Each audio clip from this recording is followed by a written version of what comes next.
मेरे पति को हर रात दूध पीने की आदत थी। उनको दूध पिए बिना नींद ही नहीं आती थी। लेकिन कभी कभी मैं घर के कामों में इतना व्यस्त हो जाती थी कि मैं उनकी इस आदत के बारे में भूल ही जाती थी। एक दिन वह मेरे पास आकर बोले, काव्या, तुम्हें क्या हो गया है? तुम रोज मेरा दूध कैसे भूल जाती हो? दरअसल कुछ दिनों से मैं काम में इतना व्यस्त थी कि कुछ बातें तो मुझे याद ही नहीं रहती थीं, और कुछ बातें ऐसी हो जाती थीं जिनके बारे में मैं पूरा दिन सोचती रहती थी। उनकी बात सुनकर मैं एकदम से घबरा गई और किचन में आ गई। मैंने दूध गर्म किया और वापस अपने कमरे में जाने लगी। तभी मैंने सुना कि सासू माँ के कमरे से कुछ अजीब सी आवाजें आ रही हैं। वो बार बार कह रही थी कि अब बस भी करो, मैं बहुत थक गई हूँ। उस वक्त उनके साथ कमरे में कोई और भी था जिसने कहा, अभी मैंने ऐसा भी क्या कर दिया है जिससे तुम थक गई हो? अब आओ, मेरे पास आ जाओ। ये सारी आवाजें सुनकर तो मैं हैरान परेशान रह गई थी और मैं वापस अपने कमरे में आ गई। कमरे में आकर मैंने अपने पति को दूध पिलाया और हम दोनों सोने के लिए लेट गए। मेरे पति तो सो चुके थे, लेकिन जैसे ही मैं सोने वाली थी वहीं आवाजें फिर से आने लगी। मैं यही सोच रही थी कि वैसे तो मेरे ससुर देखने में बहुत ही दुबले पतले से हैं, लेकिन वह तो सासू माँ की चीखें ही निकाल देते हैं। मैं भी बिल्कुल ऐसा ही पति चाहती थी जो मेरी भी चीखें निकाल दें। लेकिन मेरा पति तो शुरू होते ही खत्म हो जाता था।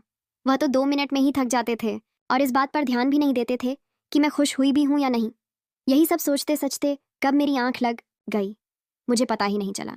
सुबह उठकर जब मैं किचन में गई तो मेरी सासू माँ अपने लिए चाय बना रही थी। उनको देखकर फिर से मेरे दिमाग में वही सारी आवाजें गूंजने लगी। उनकी शक्ल देखकर ही पता चल रहा था कि उन्होंने रात में कितना अच्छा समय बिताया है। थोड़ी देर बाद मेरे ससुर जी भी आ गए। सासू माँ ने उनको भी चाय बनाकर दे दी और वह दोनों अपने कमरे में चले गए। मैं भी घर के कामों में व्यस्त हो गई। दोपहर में मैंने खाना बनाया और सब खाना खाकर अपने अपने कमरे में चले गए।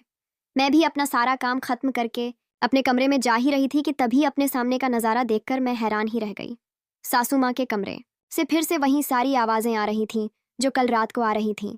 मैं उनके दरवाजे के पास जाकर खड़ी हो गई। सासू माँ फिर से वही सब कह रही थी कि अब बस करो, मैं बहुत थक गई हूँ। मैं अब उस उम्र में नहीं हूँ कि यह सब बर्दाश्त कर सकूं। अब यह सारी आवाज़ें मेरे दिमाग में गूंजने लगी थीं। थोड़ी देर बाद मैं अपने कमरे में आ गई और यही सब सोचने लगी कि ससुर जी ऐसी कौन सी दवाई खाते हैं जो इस उम्र में भी उनके पास इतनी ताकत है। मैं चाहती थी कि मैं अपनी सासू माँ से पूछूं कि उन्होंने ससुर जी को क्या खिलाया है। तभी मेरी सासू माँ भी अपने कमरे से बाहर आ गई। उनका चेहरा तो ठीक था, लेकिन वह अपने दोनों हाथ अपनी पीठ पर रखे हुई थी और यही कह रही थी कि पता नहीं ये पीठ का दर्द कब मुझे छोड़ेगा। उनकी बातें सुनकर मैं चौंक गई। मैं सोच रही थी कि कमरे से तो कुछ और ही आवाजें आती हैं और बाहर आकर यह पीठ दर्द का बहाना करती हैं। पर अब मैं यह पता करना चाहती थी कि सासू माँ ससुर जी को क्या खिलाती हैं।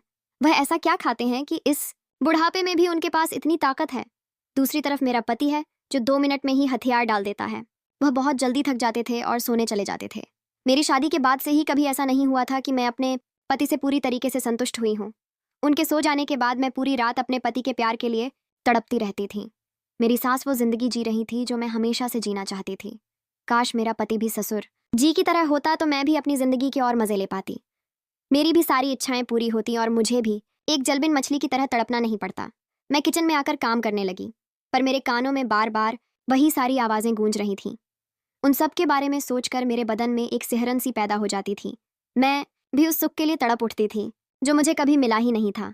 एक बार मैं अपने कमरे में बैठी हुई यही सब सोच रही थी, तभी मेरे दिमाग में ख्याल आया कि क्यों ना मैं अपनी सासू माँ के कमरे में झांक कर देखूं। मेरे दिल में उन दोनों को देखने की इच्छा हो रही थी।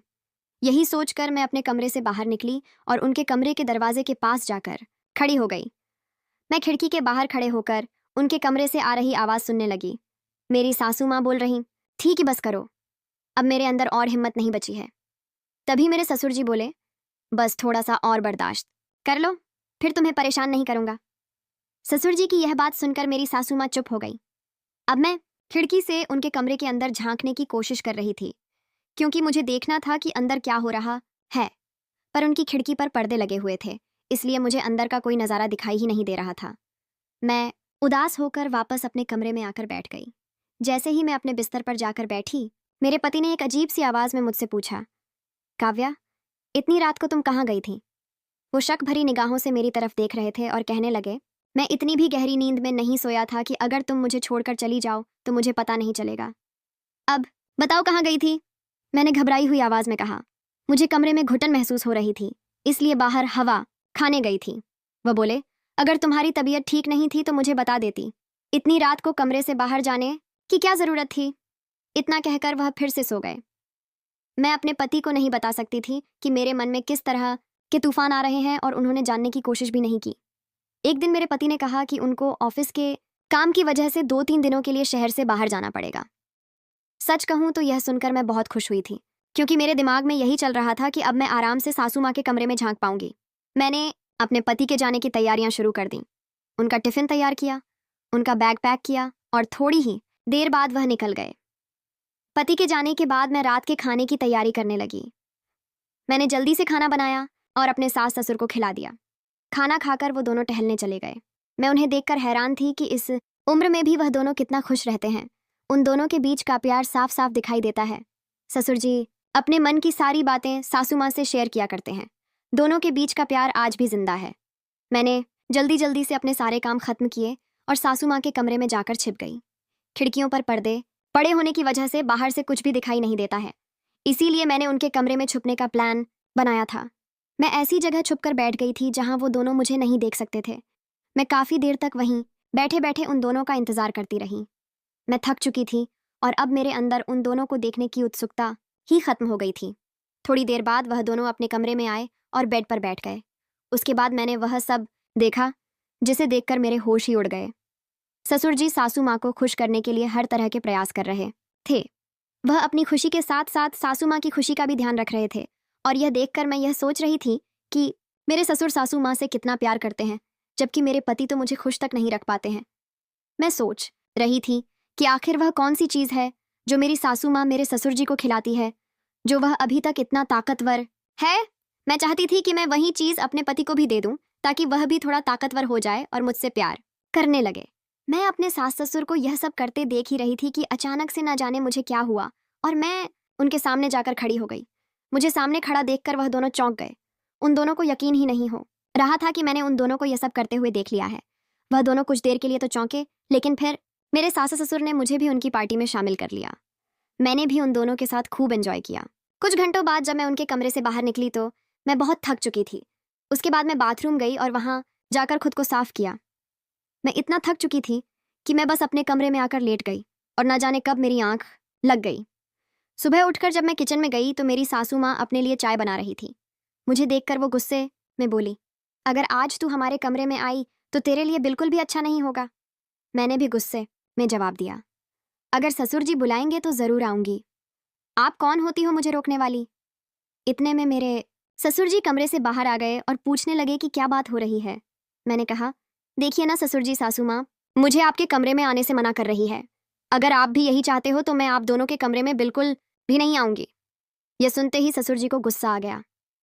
वो सासू माँ से बोले, तुम उसको मना क्यों कर रही हो? इस घर पर जितना हक तुम्हारा है उतना उसका भी है। वह जब चाहे हमारे कमरे में आ सकती है। जो काम तुम नहीं कर पाती हो वह काम बहू अच्छे से करती है, इसीलिए मुझे कोई दिक्कत नहीं है अगर वह हमारे कमरे में आकर हमारी पार्टी ज्वाइन करती है। और इतना कहकर ससुर जी वहाँ से चले गए। अब मैंने रोज़ ही उनके कमरे में जाना शुरू कर दिया था। मुझे जो खुशी अपने पति से नसीब नहीं हुई, वह खुशी मुझे अपने सास ससुर के साथ मिलती थी। धीरे धीरे समय बीतता गया और अब मेरी सास को भी मेरे उनके कमरे में आने से दिक्कत नहीं थी। कमेंट करके ज़रूर बताइएगा कि आपको यह कहानी कैसी लगी। अगर आपको यह कहानी पसंद आई हो तो इसे लाइक करें और अपने दोस्तों के साथ भी शेयर करें। आगे भी ऐसी रोमांचक कहानियों के लिए हमारे चैनल को सब्सक्राइब करें और बेल आइकन दबाना ना भूलें